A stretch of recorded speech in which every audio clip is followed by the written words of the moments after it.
Good morning, everybody. I am a preacher. Just a sentence to warn you. So I want to begin by saying thank you. Thank you for the invitation to participate in this gathering and to share my own reflections on the topic of the conference, Life Beyond Borders. Now, there will be cross-cutting themes, I think, for the whole of today, and even in my own presentation, themes to do with identity, culture, history, politics, economics, and religious faith. So I want to start by saying that in my experience, borders take many forms. To illustrate that, what if I begin by saying to you that my name is Borders? By that I mean I am defined by borders. Let me tell you how. I am me. By that I mean I am bordered by a body which identifies me as me and no other person. However much I may try and want to be another, I am never going to succeed. So add to that the fact that my person is defined by many characteristics and experiences, some received, others chosen. So this is what makes me unique. I can try to understand, know, love, value, respect, reach out to, serve, and embrace others, but I cannot be them. This uniqueness can and has often been experienced as a major divide between me and others, and has determined the nature of relationships between them and I. So let me illustrate. I am a black man, just in case you've not noticed yet. It means that in this part of the world, I cannot blend in anywhere, no matter how much I try to. As a matter of fact, I never knew how black I was until I arrived for the first time in England and Ireland in September 1985. In November of the following year, I was invited by a Methodist clergyman in Southern Ireland to speak at the annual United Harvest Thanksgiving service of his churches. As we discussed together over a cup of coffee, he turned towards me, looked straight into my eyes, and said to me with a seriousness that conveyed that this was the main reason he was inviting me. Then he proceeded to tell me to do this and that and the other too, and I could bring a bit of color to the service. Now, when he finished, I responded with a big grin on my face saying, listen, you don't have to worry about how to bring color to the service. And I don't have to do anything special to make this happen. All I have to do is to arrive on the night, and there will be color there. Now, a couple of years later, he married me and my Southern Irish Methodist wife, who is now a Methodist minister, and with whom I have now three now fully grown-up kids or children. One born in England, the other in Sierra Leone, and the youngest in Scotland.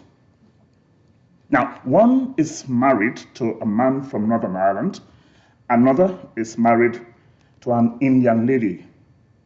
The third one told me not too long ago that he was not looking for a wife.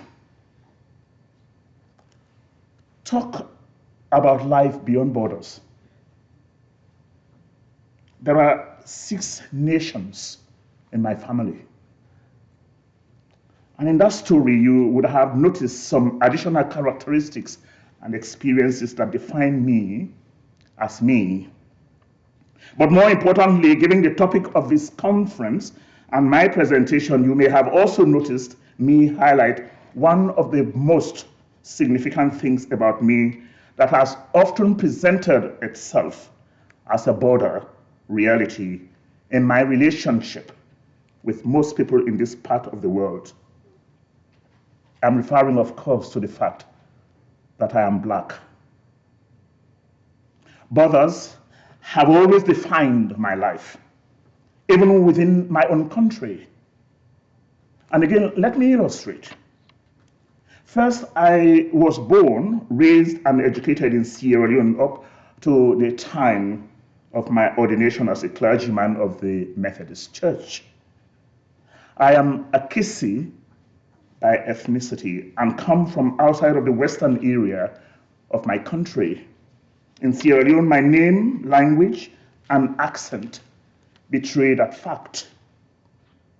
My first appointment after theological training was in Freetown, and with an ethnic group that considered themselves better educated and civilized than mine. Consequently, though my training was in Freetown, my first appointment introduced me to life beyond my ethnic, social, and cultural borders in ways I had never experienced before, and in often hurtful ways. And I'm talking about within my own country. Second, before Africa was partitioned by European powers in what became known as the Scramble for Africa, my Kisi people lived in one Kisi country with its own well-defined and recognized political, administrative, language, social, and cultural borders. Now, after the partition, our Kisi country was divided up among 3 nation states, which became known as Sierra Leone, Guinea, and Liberia. It was in the context of these foreign imposed and enforced borders, separated people, and divided families that I was born and raised. So, all my life I have had to cross borders and go through immigration checks when I visit family in Guinea. The Kisi language and cultural expressions that I encounter there are identical, but they are not the same.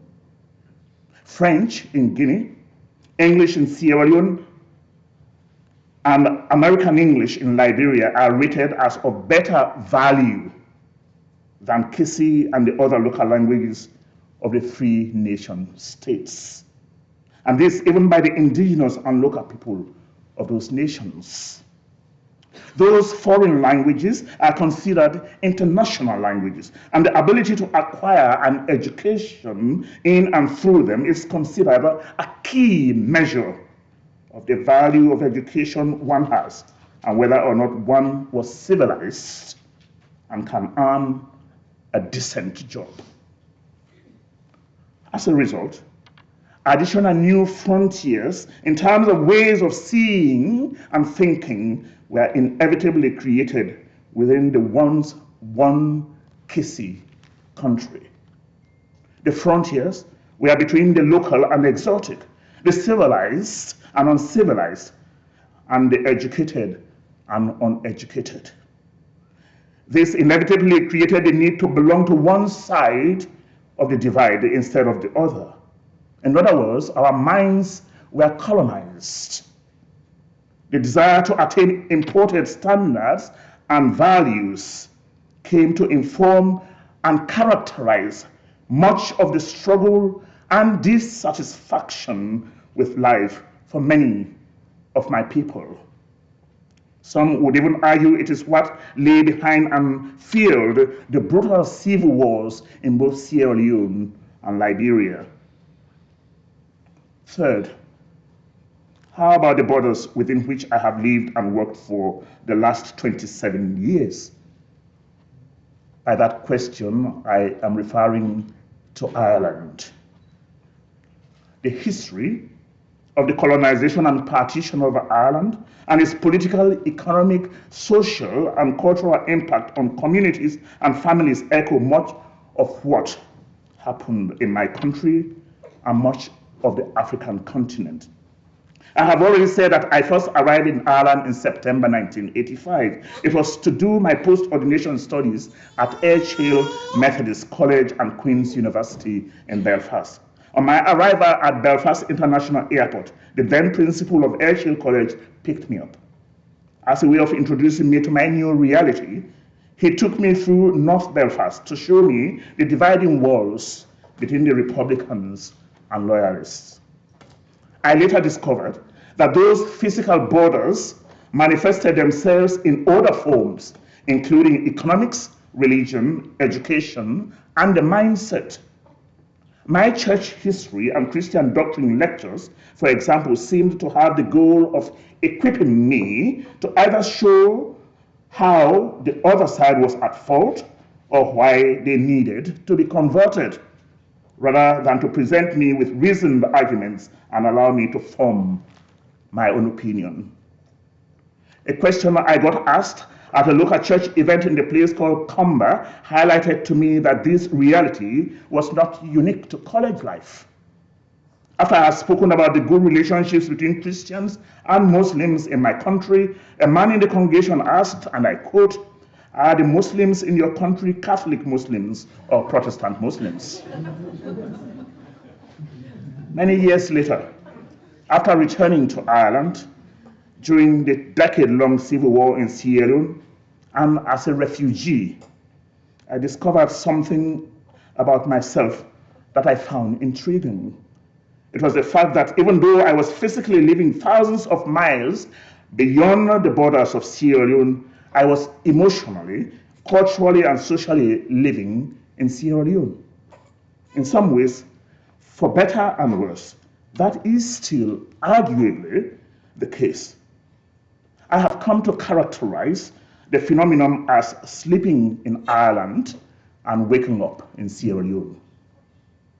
On this, my second coming into Ireland, I was appointed to serve in Wicklow, south of Dublin in Southern Ireland. At a Bible study with members of my congregation one evening, I happened to mention the idea of church planting. I had no response from anyone, only silence. During coffee at the end of the study, I pulled one of the participants on the side and asked why no one responded to my suggestion about church planting. I got a long lecture instead of a short answer. The lecture was on the divisive colonizing history of plantations that eventually led to the partition of Ireland as an answer to my question. This is the context in which I live and serve today, a context where one city is known and called by two different names depending on which side of the partition one belongs. A context in which to be a Catholic or Protestant means much, much more than just a description of one's brand of Christianity. As I have expressed elsewhere, a source of great sadness for me has been the impact of colonization on the rich cultural diversity of communities. Military, political, and economic conquest was underpinned by colonization of the mind that had led to the devaluing of the local languages, the traditions, cultures, and resources, and the undermining and dismantling of local community structures.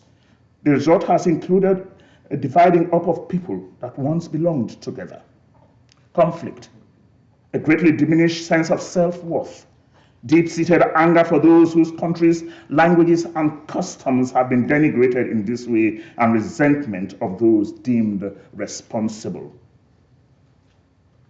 Now, as we had earlier on, I am a preacher as well. So, I want to ask the question, and that's the point I'm going to finish with as I answer that question. Have the Bible and Christian theology anything to say about borders that divide us? Framing a biblical Christian and Christian theology of life beyond borders can take many forms, of course, depending on the person who constructs that theology. For me, I'll start, as I've already illustrated, with acknowledging that our individual histories shape our identities, and our identities speak of the borders received or created that divide us. That recognize our pasts do not have to define our futures. We can choose to live and relate differently, and so build and acquire new identities. I would suggest that as Christians, our God story adequately resources and equips us to imagine and build such new identities, lives, and relationships, despite and because of our differences. We can begin by simply asking questions of and about that story to discern what the God behind our God story is actually inviting us to. Let me venture to do so briefly. Question 1. Is creation God's project relationship? Read the two versions of that story carefully as recorded in Genesis chapters 1 and 2. Consider their contents. Note the variety, the diversity and difference of creation, and also how each created being is not created just for itself, but to be in relationship with other created beings. Also, the fact that nothing created is unimportant and without purpose. Reflect on the language, especially the language of relationship God uses, introducing the creation of human beings in creating them. Let us create human beings. In the image of God, He created them. Male and female, He created them. Now, consider the borders in that story. When we talk about difference, are we really not talking about borders? Note how we, as it were, always go over the other side in the bid to sustain and enhance our lives, even to, as it were, fulfill and complete ourselves. Indeed, consider how diminished, if not impossible, human life would be without the other beings of creation. Can you discern an invitation in this for us to relate with others in life-giving and life-enhancing ways? That is, to live beyond the borders that define who we are? Question number 2. What about the Jesus story? What does it mean to say that in Jesus, God is with us, reaching out of Himself towards us again, as God did when God first created human beings in God's image? This time, the sinned against, rejected and hurt God is the one choosing relationship with those who hurt Him, coming to dwell with them in the society with strict divisions between all sorts of things and people, with the message of love for the world, with the command to love God and neighbor. He Himself constantly reaching out across the divisions of society, speaking out clearly and loudly against borders that divide for the sake of segregation and exploitation, and emphasizing relationships that enhance and sustain life. Now you can say these are the reasons why Jesus ended up on the cross and in the grave. But we also know that God raised Him from the dead. Some would argue the greatest miracle by which God's reconciling mission in the world is affirmed. Others would argue that the greatest miracle of all is that the love of this man Jesus, born in the little-known corner of the world, then continues to transform so many individual lives, societies, and cultures all over the world by bringing together again people long divided by color, history, tradition, culture. And dare I say, sin? Are both miracles the case? Because unlike Napoleon Bonaparte, the Caesars, Charlemagne, and all those who founded their empires upon the genius of force and exploitation, Jesus founded His upon love, even for the unlovable. Question 3. How about the gift of the Holy Spirit, the breath, wind, and life source of God that hovered over the chaos of the beginning? Read the story of Pentecost in Acts 2, and consider especially its language, expressing the experience of that day. I'm referring, of course, to the use of words and phrases like all, one accord, one place, whole house, each of them, every nation, everyone. They are the sort of words used to describe the experience of that day. And Joel's prophecy about that day is no different. Old men, young people, female, servants, etc.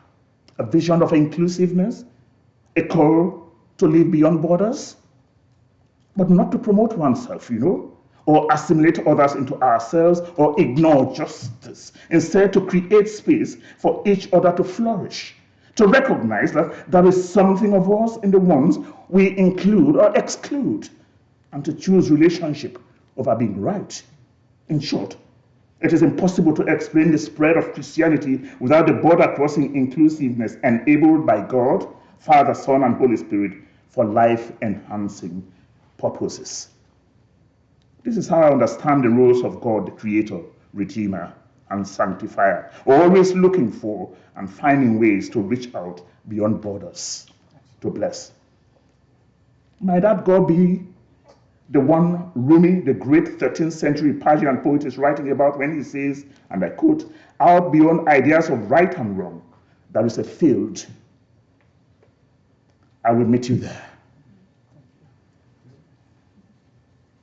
So let me finish with this quote to say that we are borders. It doesn't matter what we do and how we try to escape borders. And this quote is from the Croatian theologian Miroslav Volf, who rightly points out in his award-winning book, Exclusion and Embrace, and I quote, "Without boundaries, we'll be able to know only what we are fighting against, but not what we are fighting for. The absence of boundaries creates non-order, and non-order is not the end of exclusion, but the end of life. In the absence of boundaries, we are unable to name what is excluded, what is not acceptable. Vilify all boundaries, pronounce every discrete identity oppressive, put the tag exclusion on every stable difference, and you will have aimless drifting instead of clear-sighted agency, haphazard activity instead of moral engagement and accountability, and in the long run, a stupor of death instead of a dance of freedom. In other words, life lived beyond borders is also life lived within borders." Thank you for listening.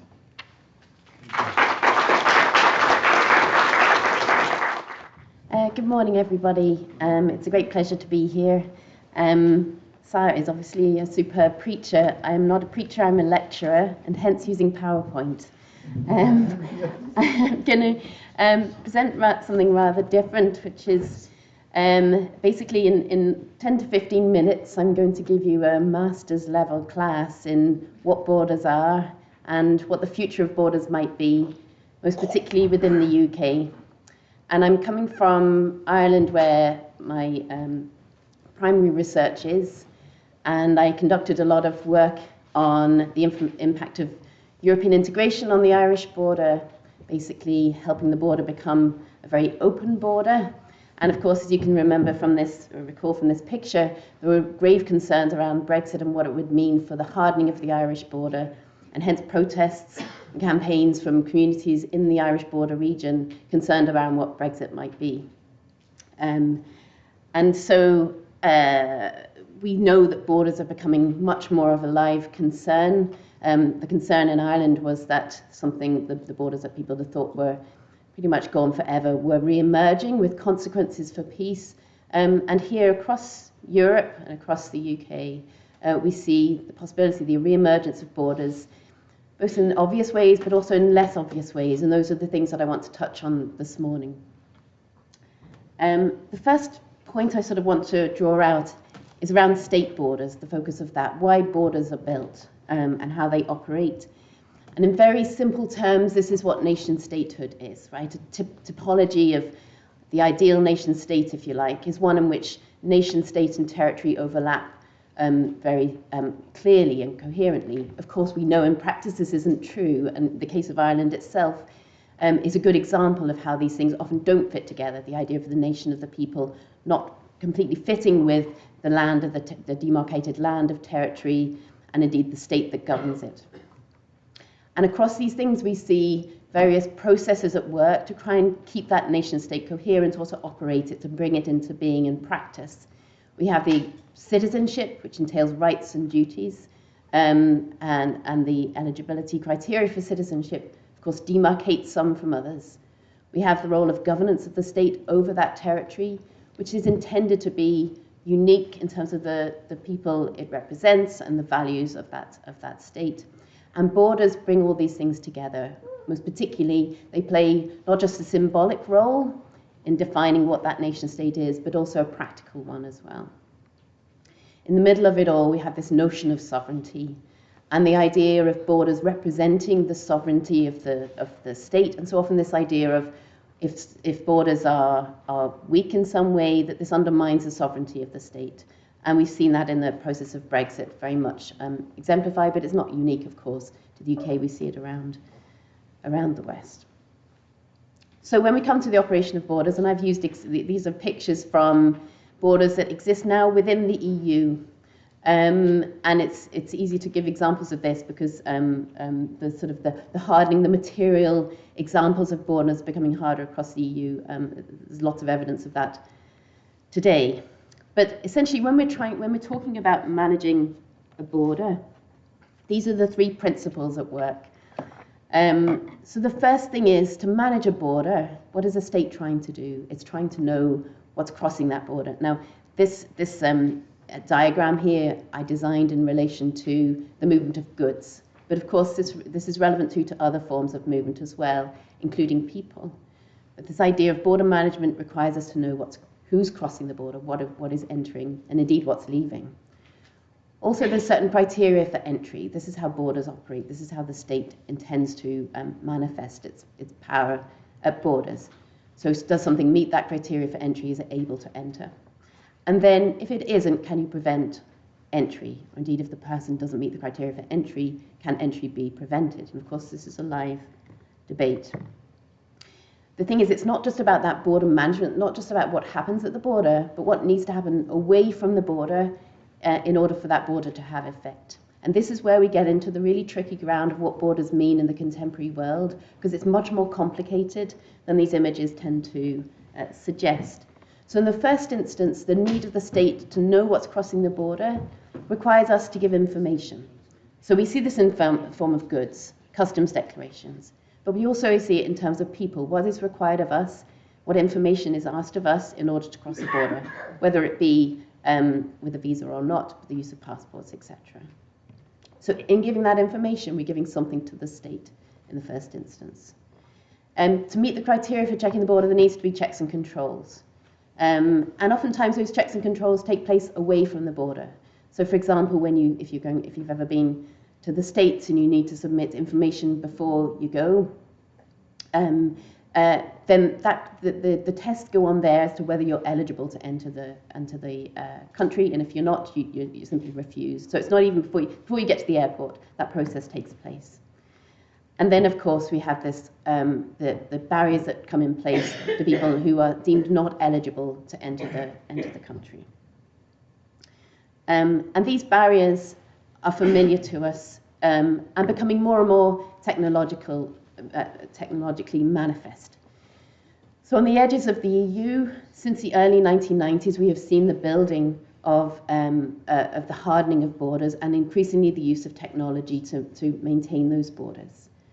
But now this is happening within the EU as well, within the Schengen zone, which is intended to lift borders within the EU.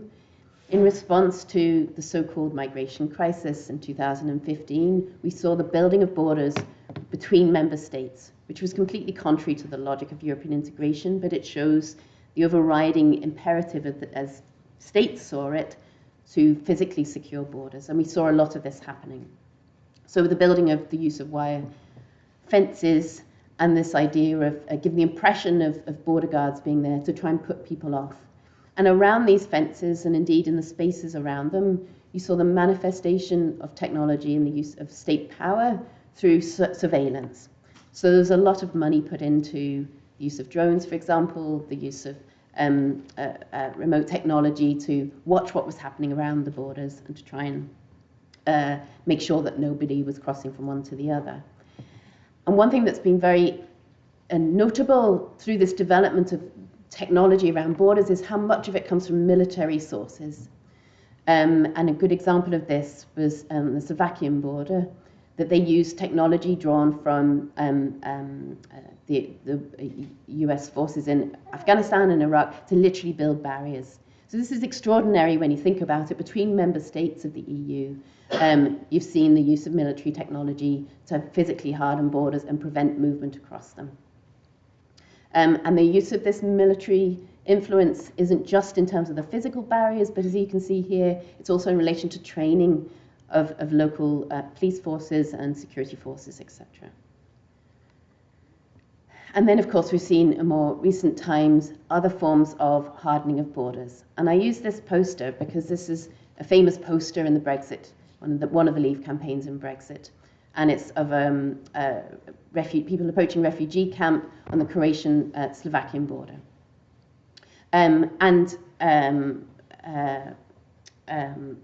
Slovenian border.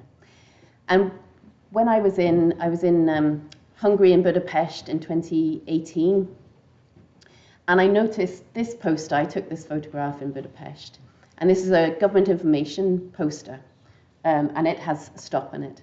And this poster was all around the city, and I noticed it was the same photograph as was used in the Leave campaign, which tells us something about connections in the way that sort of anti-immigrant sentiment, anti-immigration sentiment is connected across the EU, and I thought that was quite notable. But of course, that poster was infamous for generating fears around what European integration means, particularly in relation to immigration, and of course for depicting refugees as illegal immigrants and all that meant in the context of that debate. I said I'd talk about future borders. Now, during the course of the Brexit withdrawal negotiations, there was a lot of speculation and discussion around what the Irish border might be and how to manage the Irish border question. And in part of that discussion, the prospect of the use of drones came up. Drones using facial recognition technology, be able to recognize car number plates, etc. It was quite a vision of the future. Thankfully, that has not come to pass, although there have been tests involving such technology. This type of technology is used to manage borders. We see it on the US-Mexican border, for example, including the use of facial recognition technology.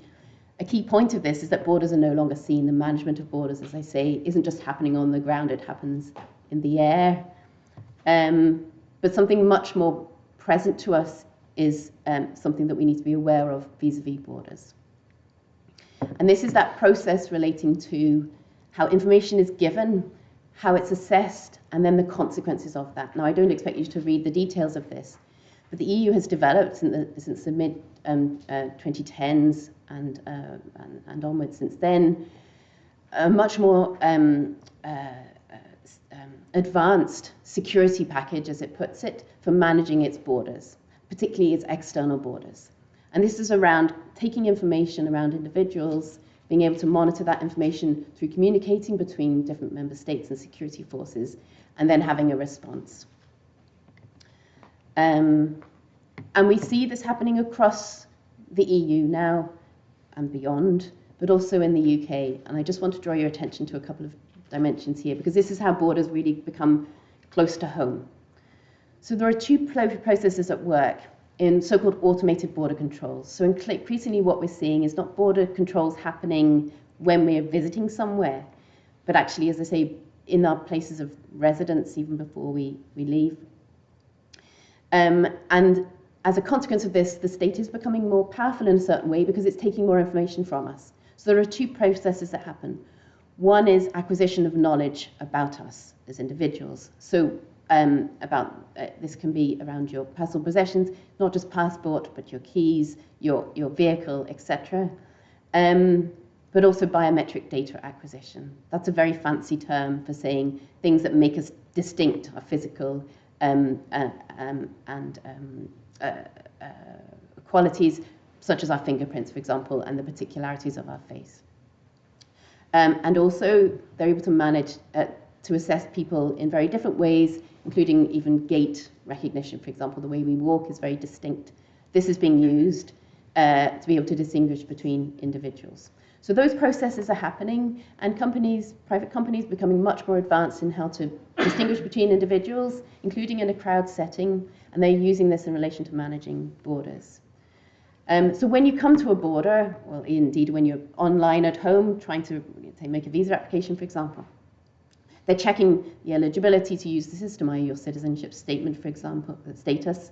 They're checking this against police databases, and this is where a lot of the power of the state comes in, because it means that there's certain databases that contain a lot of information about us. And then when you get to the border itself, or you upload an image, it's comparing, making sure that all these things match, so you are who you say you are. And then there's a use of hardware now to try and make these things active and to bring it into pass. So many of us now will be familiar with those machines we see at airports, where they, you put your passport down and then the barrier lifts. All of this that's using facial recognition technology. They were using iris recognition technology, except they realized they withdrew it in the UK because there were too many people. It didn't work very accurately. And biometrics, taking 10 fingerprints of people in order to check, as I say, they are who they say they are. And we're seeing this now in the EU. They're bringing in an ETIAS scheme, it's called. So non-EU citizens, including British citizens who want to visit the EU from next year, will have to register using an ETIAS system, and they'll have to submit information about themselves and biometric data. And the same thing is happening in the UK. So following the Nationality and Borders Act in the UK this year, and something called an ETA is being developed. And as part of this, they will be wanting people to upload biometric data in order to enter the UK. Now, this is particularly a big issue in Ireland, not that many people are aware of it, because this will include people living south of the border who are not Irish or British citizens who want to visit the border, want to cross the border, many of whom do so without even thinking about it. Now, legally, they will have had to get an ETA and hence also submitted their biometric data. And they're rolling out tests at the moment to try and see how easily that can be done, including apps on phones and including maybe the use of kiosks, like a passport photo kiosk. Now you can go and submit your fingerprints and do facial recognition technology. So my final slide, what we need to be aware of. First and foremost is the use of this idea of giving your data up in order to increase security of the individual. And a lot of that process entails an infringement on privacy and rights. It's just to be aware of that for each of us. The second thing is the growing use of data collection. So that more and more data is being collected about us in order to cross borders for any purpose. And I say it's not just people coming into the UK, it's also people going to the EU and in other countries as well. Another factor in border management and control now is the role of ordinary citizens in performing border checks. You may be familiar with this. But hospital receptionists, for example, me as a lecturer with my international students, landlords, employers, all having to perform checks, believing that they will be in trouble if somebody turns out not to have the right to have such employment, etc. What all of this means, particularly the use of technology, is that there's an increasing gap between what we're giving and for what purpose, and the accountability of those who have that increased power or that increased information about us. We're not aware of how that's being used. And there's a consequence of the inability to control or manage that data ourselves. So to conclude, in relation to this rather scary world in which the principle and the practice of borders is changing quite radically and significantly and rapidly, maybe we can ask a couple of questions based on that idea of nation state that I mentioned at the beginning. First and foremost, what is our response as citizens to this changing conception of borders? And secondly, what do we demand of those in government? What do we expect in terms of good governance in this context? And how can this be? How can we make sure that this is in line with fundamental principles of democracy and of justice? Thank you.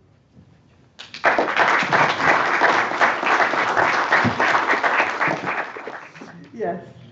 Okay. So let me first tell you a little bit about who I am, what I do, and then talk about how borders play a role in my personal and professional life, and then why I'm here, and what I need you to help me with.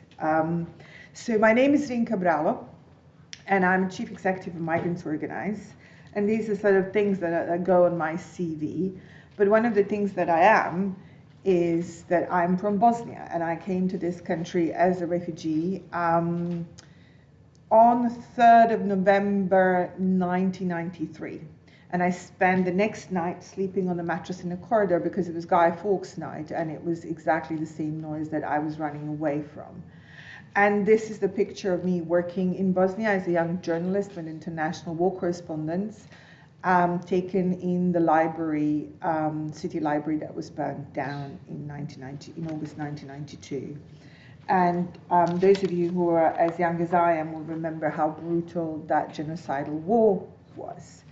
And I was lucky that I came out because I was working for journalists, and I didn't need a passport as much as I needed a press pass to get me on the UN Hercules plane to get me out into the outside world. But I was mercifully unaware of the unwelcome committee in the form of the Daily Mail combined with the Home Office. And very soon I was refused asylum, and I had to fight against my own deportation for the next 3 years and go all the way to the court to win my right to stay. And that's a very important experience that I had, as horrible as it was. It turned me away from journalism into advocate and campaigner and now organizer. And this is my 14th Home Secretary. And I still have 10 years to go before I retire, so probably another 14, if with the speed that we're going at. And but it was also that experience of getting justice was really important in the judge saying out loud that he now takes me to be a credible witness, which I didn't know what it meant because my English was not as good at the time and I didn't understand the legal language. But my barrister said to me, that means the judge said everything you say is true.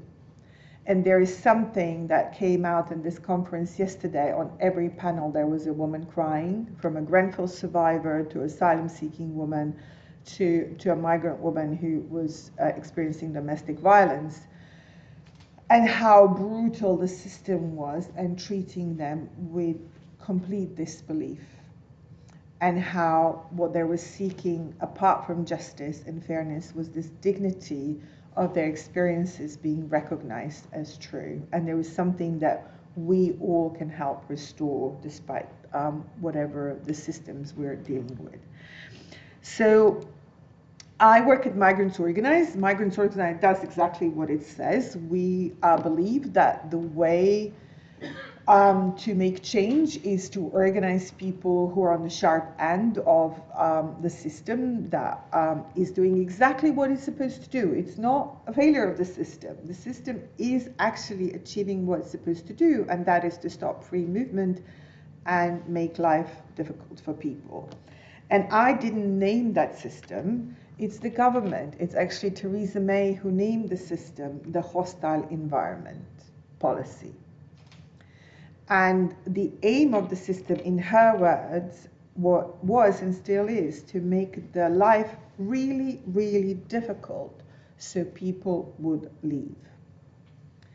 And this was in 2012, but the environment for many migrants and refugees was not hospitable, and it was difficult in many ways. And, you know, I'm white, middle class, speaking English from Europe, and I experienced hostility of the system and disbelief because I was caught up in a bureaucratic computer says no kind of, we don't need any more refugees.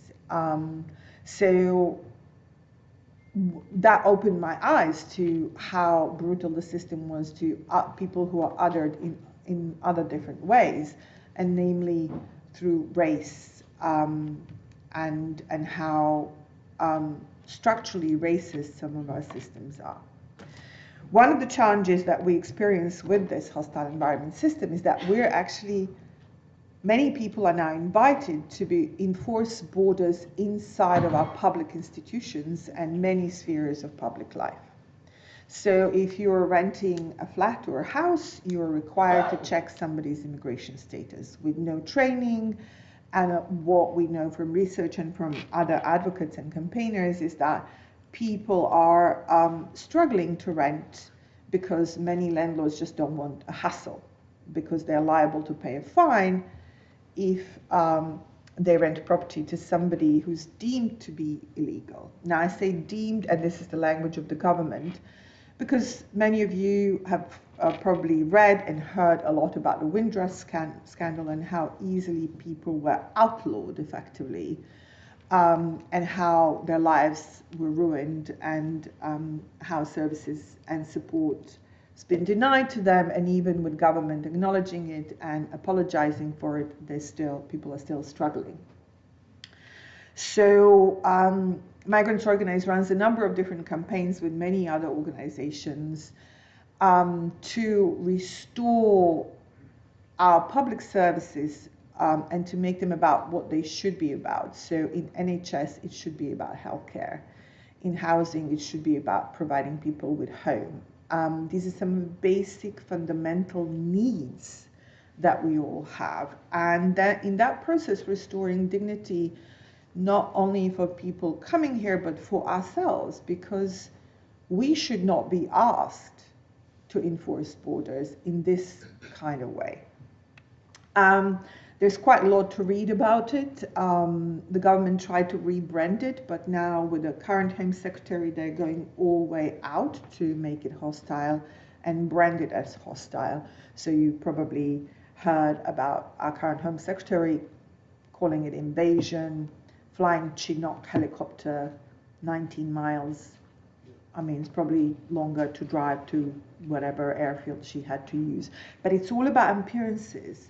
And there's this scarcity narrative that they're pushing, that there isn't enough resources, and that we don't have enough for everyone, while at the same time there is a magic money tree for all the enforcement in the world that they want to do.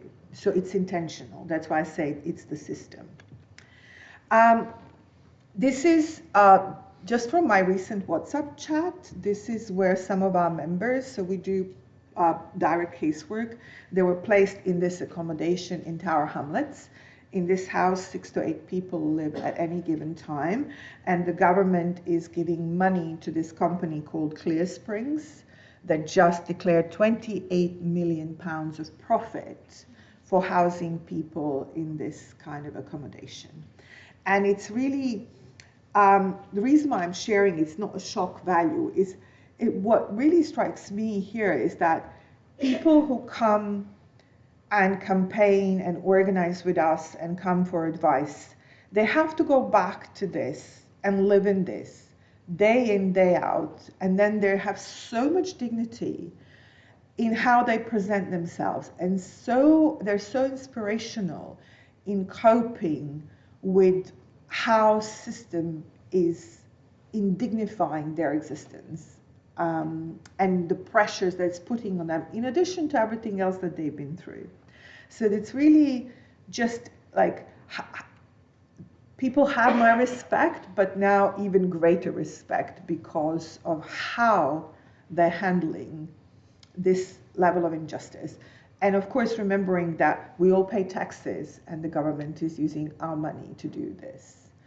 So how can we, how can we do this differently? How can we imagine what is the better world?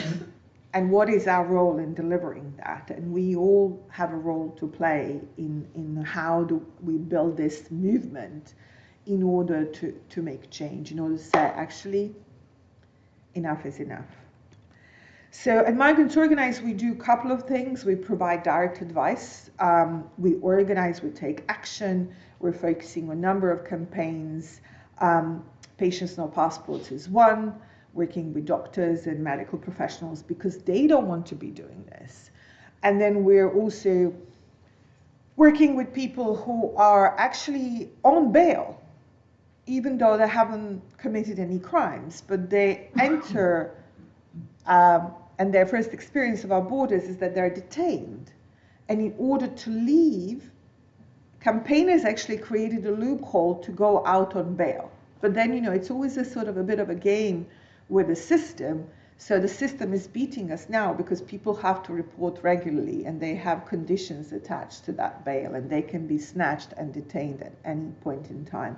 And they were actually asked to report during the pandemic. So there's a constant battle against some of these kind of infringements of people's rights as a result of the border, internal border controls and enforcement.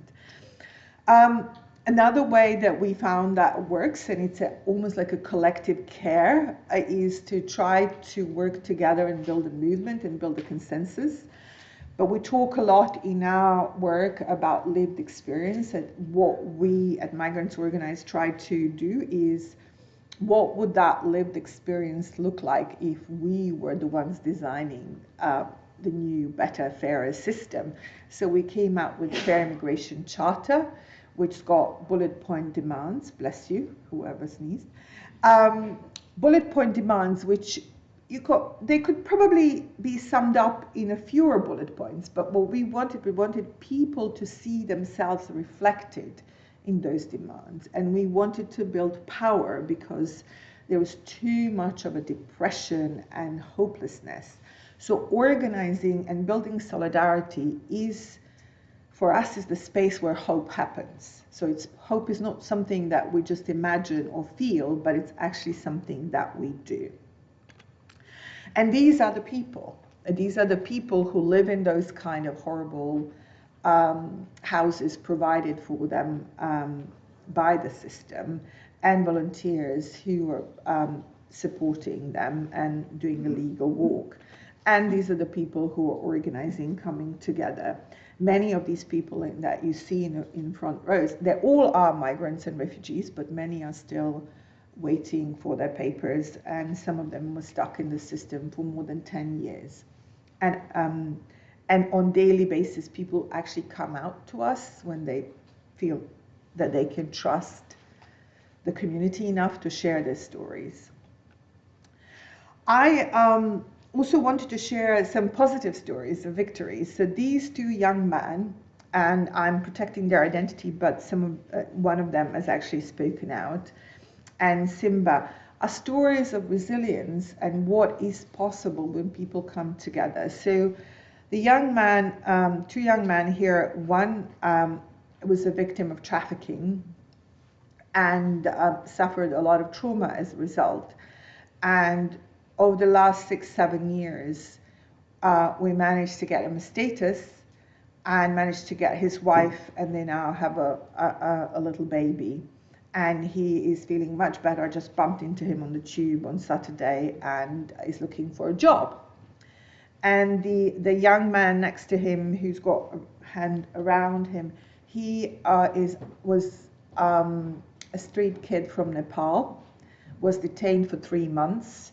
When we got him out of detention, we managed to get him into the university and then got him a full status. His story is in a clip of ours on Netflix and available on our YouTube. His name is AJ. He writes amazing poetry, but AJ is now a social worker in Lambeth working with young people. So that's just one story of how people can circle back into productive and happy lives a number of different ways. And the most recent victory is our Patients No Passports campaigner, Simba. Simba had a stroke at the age of 30 in 2019, and when he woke up, he was served with £96,000 bill because he was a refused asylum seeker. And then the campaign came together, his family and friends and supporters in Sheffield and his partner, and we first managed to get him a good solicitor, get him a status, and then his debt was dropped. By that point, the debt was already £140,000. And Simba was struggling for years before, but he only spoke out after he had stroke because he just felt he had nothing to lose. And I think that's the danger that we created such an environment that people are scared to speak out. And people in that house, pictures that I showed you before, they were scared to speak out because somebody who complained before was sent to Napier Barracks. And a lot of people in hotels where we work are told, if you complain, we're just going to kick you out, or your asylum claim is going to be refused. We all love positive stories and stories that empower us. And this is from May last year, and I met people who organized this. And this was the protest in Glasgow that stopped removal of people at 5 o'clock in the morning. The whole street came together. And a lot of it was reported as a spontaneous protest of people in the street came together. Actually, the Kurdish guy who organized it worked in a local shop, and he knows everybody, and everybody knows him. And, you know, it was during a holy month of Ramadan, everybody was up for a prayer. They've noticed the van showing up, they got organized, they called people. So it was not spontaneous combustion. It was an organized community defending their own. And I think that it's really important for us to kind of think about that as to what we can do to prevent border enforcement in our communities. And as far as I know, these people now have a lawyer and they're still here. So this is something that you have already might have been asked to do or will be asked to do, but you're next. Churches and faith groups and mosques and temples will be asked to cooperate with the Home Office because they know that these are the places of sanctuary where people will come. And because the schools are already fighting back, the hospitals and places of care are fighting back, many places are fighting back. So the government is desperate to show that they're being tough on immigration. And that's the narrative that's almost accepted, and it's not being properly challenged by the opposition. So it's down to us in civil society to remind people that it doesn't have to be this way. And this is how I got involved. After my fight for deportation, I got involved with National Coalition of anti-deportation campaigns, and this was one example that I thought might be good for us to remember as to how it doesn't have to be this way. It was a family that was in church in Hackney for 3 years, protected from deportation. And after 3 years in sanctuary, they were actually allowed to stay, and Sonny became a local councillor in Hackney.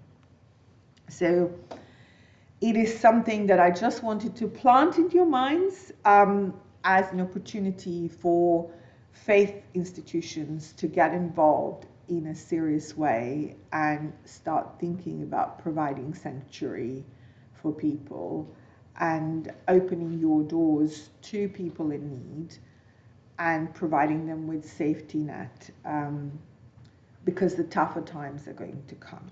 So I was going to end on that note, and then I know we're going to have a chance to spend time today. I've just given you top lines, but we are in for a rough ride, and it's going to get worse before it gets better with everything that's happening in the economy, in society, in the world. But with what has happened to Ukrainian refugees and also nearly 200,000 Hong Kongers that arrived into this country since the beginning of the pandemic, we can definitely accommodate several thousand other people who are coming on boats because they don't have any other ways to come here. Thank you.